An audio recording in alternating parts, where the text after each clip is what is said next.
মাধ্যমিকের জন্য একটা জবরদস্ত অঙ্ক নিয়ে এসেছি তোমাদের জন্য। অঙ্কটা দেখো, এটা কিন্তু আসতে পারে। Refractive index of glass relative to air is 3/2। What is the refractive index of air with respect to glass?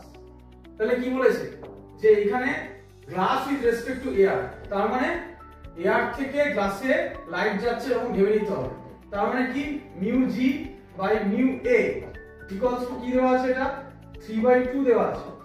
কি বলেছে what is the refractive index of air with respect to glass, তার মানে ঠিক উল্টো। তার মানে ভাবতে হবে যে লাইট যেন গ্লাস থেকে এয়ারে যাচ্ছে, তাহলে জি এদিকে এ, তার মানে কি আসছে এখানে আসছে হচ্ছে mu A by mu G, তার মানে কি হচ্ছে 1 by mu G by mu A, একদম ইজি।